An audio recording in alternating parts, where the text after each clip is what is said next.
L'empereur Kangxi, le deuxième empereur de la dynastie Qing, est sans doute l'empereur le plus érudit de toute l'histoire chinoise. Il a dirigé la Chine pendant plus de 60 ans et a dévoué toute sa vie à l'apprentissage intellectuel.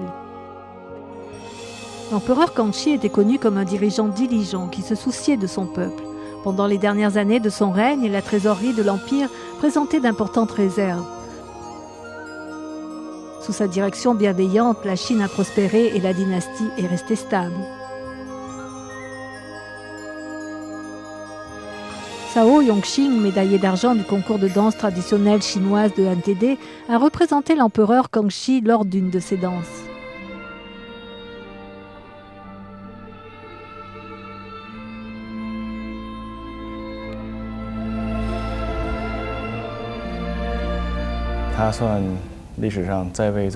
Kangxi est l'empereur qui a régné le plus longtemps dans l'histoire chinoise. Il est monté sur le trône à un très jeune âge. Lorsqu'il est devenu empereur, plusieurs responsables de la cour des Qing n'étaient pas satisfaits de lui, et parce qu'il était si jeune, il lui serait difficile de bien gouverner.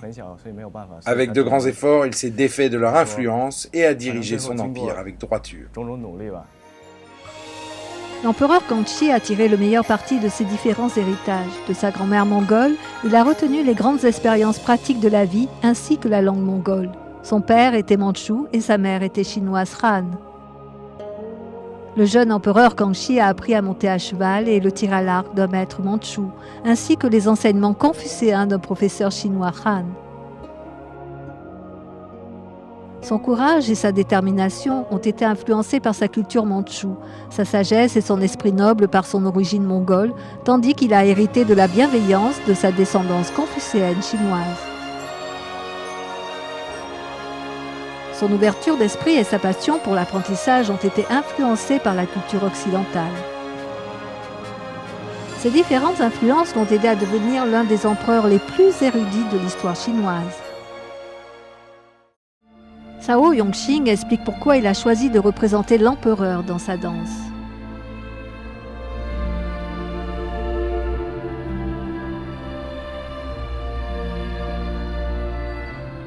Ce personnage historique est très intéressant à incarner sur scène. Il a connu la gloire de devenir empereur. Il a été renversé par des hauts responsables avant de retrouver la gloire et l'honneur en regagnant le pouvoir.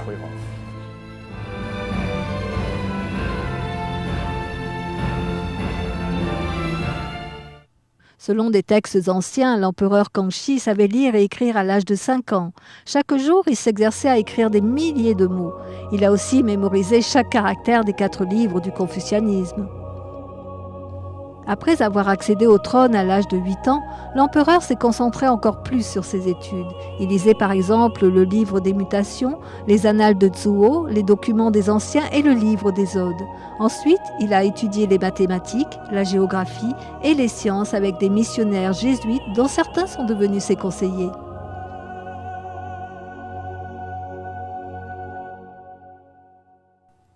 Après avoir écarté les hauts responsables qu'il avait repoussés, l'empereur Kangxi a recruté des intellects chinois pour l'aider à baser son règne sur les enseignements confucéens.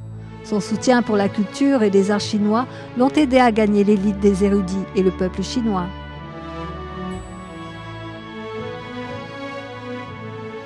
L'empereur Kangxi avait beaucoup d'appréciation pour l'histoire et la littérature chinoise. Il aimait particulièrement la calligraphie chinoise et a écrit de nombreux livres et plus de 1000 poèmes.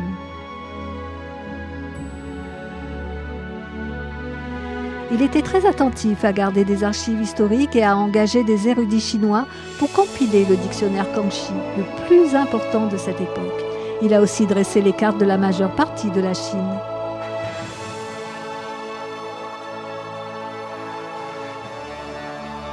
Le jeune empereur a aussi entrepris de nombreuses tournées d'inspection.